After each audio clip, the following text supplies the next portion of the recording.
Hello. We'd like to welcome you and your school to the Face to Faith programme.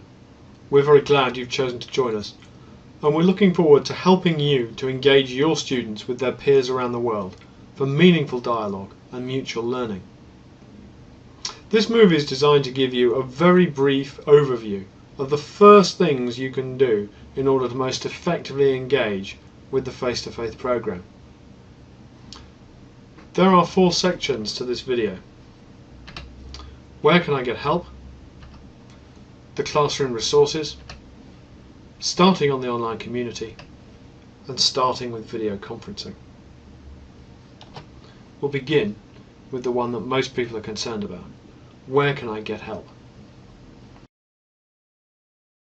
Face to Faith supports a great many schools all over the world, and we've developed a range of materials to help support teachers develop the programme. Let's start off with some of the resources that you can access from your profile on the online community. Let's go and have a look at the Teacher's Guide to Face to Faith, which you will find here on your profile page.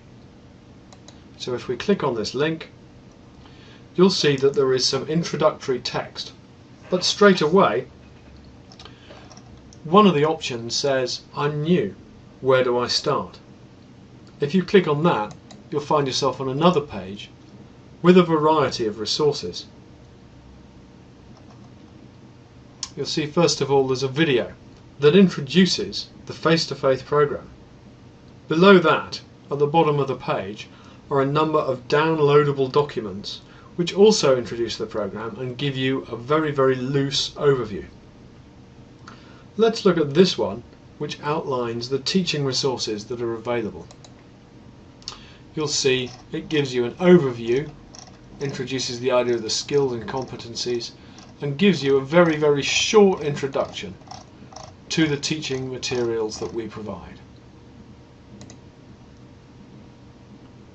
If we go back a page, you can see that we've already got a range of different categories that may well answer the questions that you're concerned about, that may well tell you what you want help with.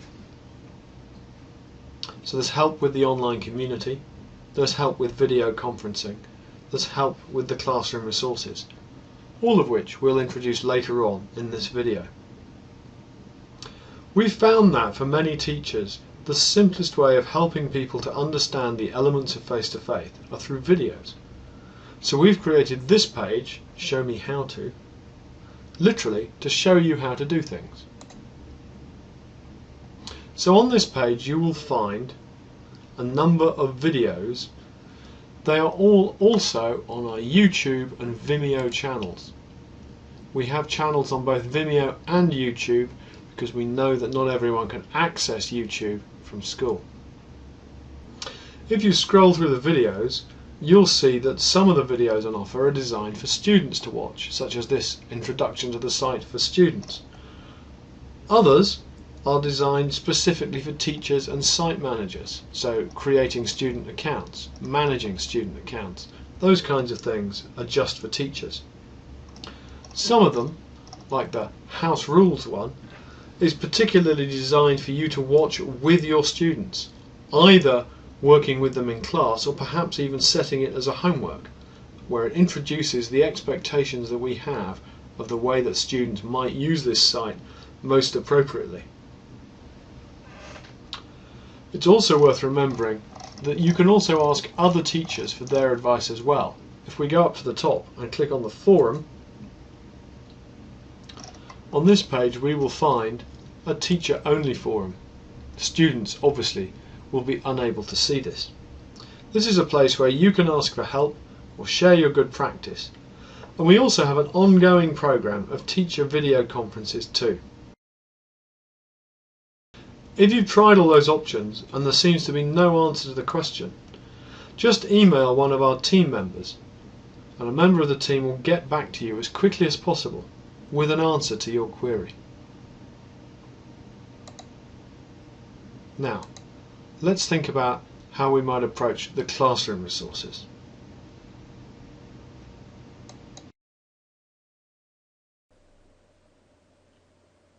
You can access the classroom resources through the online community. It's a good idea to spend some time doing a little background reading and thinking about these so that you can make decisions about where our resources best fit with what you're already doing. There's no point in reinventing the wheel. You might want to think about how you might split our resources up so that they fit in the most appropriate places in your own curriculum. What I suggest is we start off once again at the Teacher's Guide to Face-to-Faith. And in this section you'll find there is a page about the teaching resources. So let's click on that. This gives you an overview of the way that they work. But right down at the bottom you have a very large number of documents. Okay?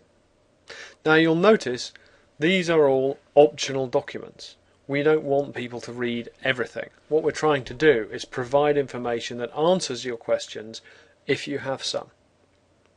Most of these documents provide very succinct information. So the module synopses, for example, or the what is dialogue, they're nice and short. We also know that some people who want a really good in-depth understanding of what it is we're doing and why we're trying to do it might appreciate a bit more detail. So some of these documents have been marked further reading. If you open something that's been marked further reading, prepare yourself for a little bit of reading because it's quite a big text. We want to give you as much detail as possible. But please remember, all of these documents are entirely optional. Let's go back to your home page, to your profile, and find the other link that's really important, which is a link to the classroom resources themselves, which you'll find from this button here. Now, as you can see, we've got downloadable resources for all the teaching modules. As you can see, we've got downloadable resources for all the teaching modules, as well as the special day materials. And if you click on one of those links, you'll be able to download a zip archive. Now, what I'm going to do is show you what's inside one of those zip archives. So I want you to work on the assumption I've just downloaded the introduction module. This is what it looks like once you have unzipped it. Only please remember to unzip it. Don't try and open it without unzipping it or it won't work. And you'll see that we have HTML as well as printable versions that you can look at. So the HTML I'm just going to open,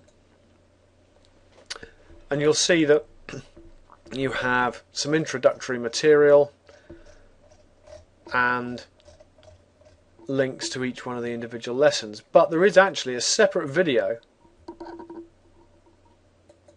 which you can run through, which explains to you how best to use these resources. So because we've actually got that video, I'm not going to go into detail about it here.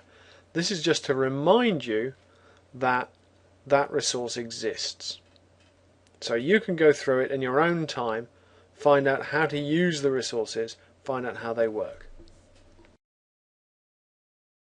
The next thing I'd like to think about is the question of how we start on the online community. Now, our online community is a great place. It's safe and it's a good place for your students to develop and practice their dialogue skills and to continue learning about one another. Remember, it's a moderated and monitored site, and we provide clear guidance on how it should be used. So, what is the best way to start on the online community? Well, probably the best place to start is by creating a profile for your school. If we go along to this Finder page, you'll see that there is a map which shows all the schools currently engaged in Face-to-Faith. And let's pick one at random. Okay, so this one, Holland Hall in the United States. If we click on this tag, go to Profile, it opens up that school's profile page, and you can see there are students and teachers. There are lots and lots and lots of things going on that profile. So it's a really good demonstration of how you can build an effective profile on the web using that. So of course the question is, how do I build a good one for my school? Well, we've preempted that. Go back to the Teacher's Guide to Face-to-Faith and then open up Show Me How To. Here you will find a video that's called Creating and Editing Your School Profile. So that is the best place to start. Start off by creating and editing your school profile. Now it's important to remember that some of our young people, some of our colleagues, are already familiar with using online communities. Others are new to it. So I think one of the things we need to think about is what's the best way to get used to using this online community, to finding out more about it and making sure that everyone we work with uses it appropriately. Well, I think the best way to approach this is by following these steps. First of all, get comfortable yourself. You may not be the regular user of an online community, so create your account. Find out what people are doing. Look at what other teachers and students are doing. Look at what people are writing. Look at the kinds of things that are happening. Get a good understanding yourself. Spend a little while getting comfortable on the site. Remember, all the time you spend on there, you're getting used to being comfortable there, and that'll make you a more effective user and help you to help your colleagues and students to use it as well. The second point is to check expectations. This is a social community, but it's not a social network. It doesn't exist just for people to be sociable and get to know one another. It has a specific purpose. We have a specific vision to develop dialogue skills, to help students to build their knowledge about one another. This isn't just another Facebook. We've also got high expectations. We don't expect people to be unpleasant to one another. We won't accept copying. We certainly won't accept copied material from elsewhere on the net. Now these expectations are outlined in our video called House Rules. You can find this video on the Show Me How page, and in fact this makes a really good way of introducing students and your colleagues to the expectations of the site.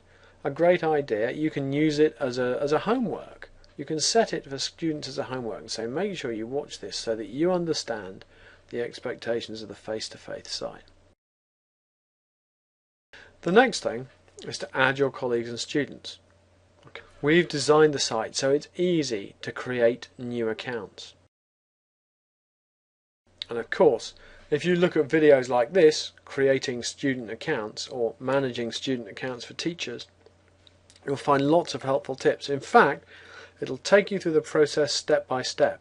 It's actually easier to upload a large number of student accounts than it is to do one. We've made it as easy as we possibly can, and there's a video there that talks you through the steps. Okay, so don't be worried. We've made it as straightforward as we possibly can, and we'll do what we can to help you if you get stuck. Once those students and colleagues are added, don't just turn them loose, but monitor, support and encourage. On your profile page, you will see all the work that your students have done, that your colleagues have done, so it'll be there for you as soon as you log in. If students do something good, go and tell them it was good. Click on like, add a comment saying how wonderful it was. If you think it could be better, help them to do it better. Think about how they might like to improve. If your students have English as a second language, maybe you could help them with translation. Encouraging students to use the site properly is the most important thing a teacher can do. And again, there are resources there to help you do that, to help you monitor. You can even monitor their chat messages. You can see everything that your students do. The final point is to integrate it. The site doesn't work well when we ignore it. It only works well when we make it part of what we're doing in class. There are lots of suggestions throughout the teaching materials to help you do that, to help you integrate writing blogs and creating material, and using the site as a way of communicating both before and after your video conference. The more deeply and successfully you integrate it into the classroom experience, the more successful the site will be. Not just for your students, but for everybody else. Let's move on to our final idea, which is starting off with video conferencing. We know that sometimes people can be worried about using video conference technology for the first time. But we've got a good system It's tried and it's tested, and it works in the vast majority of schools across the world with very little difficulty. Sometimes we need to troubleshoot, but we have an outstanding technical team to support you with that. So, what do you need for a successful video conference with us? Well, there are a few things. Firstly, you need a laptop or computer, and it's got to be connected to the internet. And our advice is that you do through a wired network rather than wireless. There are lots of good reasons for that, which we can explore later. You'll also need a webcam, you'll need an external mic, some speakers, and a larger monitor or data projector. The mic is really important. You can get away with using the cam that comes in your laptop, but you will need an external mic. You'll also need to have Skype installed on your machine. We do know that some people can't access Skype in school, but don't worry, we have ways of working around that. So, you'll get plenty of help with the setup and requirements by looking on the video conferencing technical page on the teacher's guide. So if we go back to our profile page and we go to the teacher's guide to face-to-face, and we go down to I want to learn about video conferencing, you'll find a very good outline of video conferencing there, including the video on how to book your video conference. Down at the bottom we've got a number of PDFs. Some of them are straightforward, they're to-do lists or something like that. Some of them require a little bit of further reading. But also we've got another page of technical information. Now this is really for your network manager. If you don't have a network manager, you might want to use it, but it actually takes you through the whole business of testing. So for example, we've got technical checklists and a document that talks you through how to self-test on the BlueJeans meeting room. We want to insist though that everybody tests with one of our technical team, so that way we're able to help and advise, and we know that your test is all sorted out. You need to email our video conference team to arrange a test. Okay, it's nice and straightforward. Send them an email asking for an appointment and give them this information. Okay, give them your name, your school name, the country, 3 dates and times where they can contact you, and make sure those times are GMT, as well as your contact details. That is a telephone number where you can be reached, and it's much better to make that a cell phone that'll be in your pocket rather than an office phone that may not be in the same place as the video conferencing equipment, or your Skype account. Skype would be much better. Now all your bookings, whether they are for video conferences or appointments for tests, with us will be GMT. And sometimes that can be quite a difficult thing to manage, particularly here in the UK, where for half the year, during the summer, we're not on GMT, although everyone tends to think that UK time is GMT. So we really warmly recommend using this particular tool. Let's go and have a look at it. This is a great tool because what it does is it enables you to work out exactly what you want to do. So you can maybe say, I'm going to have GMT as one of my times, and say I'm living in, let's pick somewhere at random, Bangalore. Okay, so I've got location 1, location 2, and I'm going to do it for tomorrow. Okay, it's always a good idea to do the day because different countries move into daylight savings at different times. And then we get a timetable between UTC, that is GMT, and the time in Bangalore. So we're always able to know exactly what the time is at the meeting or video conference we're booking. It's always worth checking. It's a very useful tool indeed. We use it all the time. When you get your appointment time, please keep to it. If you're going to miss it, or something comes up, or the internet goes down, email or phone to let us know, because our team are very busy. They're supporting a lot of schools and a lot of video conferencing, and we need to make sure that everyone's ready for their tests. So, things you need to have ready for your test. If you have a network manager or IT technician, make sure they're with you. It's really helpful so that they understand what's going on as well. Most of the time, it's very straightforward. It doesn't require any troubleshooting and it's very easy. But on those occasions when we need a bit of help, it's always good to have somebody there who knows what's going on. Second thing, make sure you are using the same equipment you're going to use in a video conference. We've had problems in the past where people have done their test, maybe using a very smart machine in the principal's office that has a dedicated line, and then trying to do their video conference from a classroom that shares an input with a dozen other classrooms on an old machine. Obviously the quality will be very different. We need to know what your machine you're going to use for video conferencing will do. We also need to be able to think about the light, the setup, things like that. So if you do it in the same room you're going to use for video conferencing, we will be able to give you as much help as is possible. Okay, ladies and gentlemen, what I'd like to do is give you an idea of how easy it usually is to use the BlueJeans video conference system. So what I'm going to do is demonstrate. So I'm going to open up my browser and I'm going to put in a link. This is a link you'll be sent by your video conference facilitator and tech team before your VC, and we just click. Now what will happen now is that this opens up a page and it gives us a choice of options on how we can connect to this video conferencing room. I'm going to use the browser, so I'm not even going to open Skype for this. I'm just going to be working straight from my browser.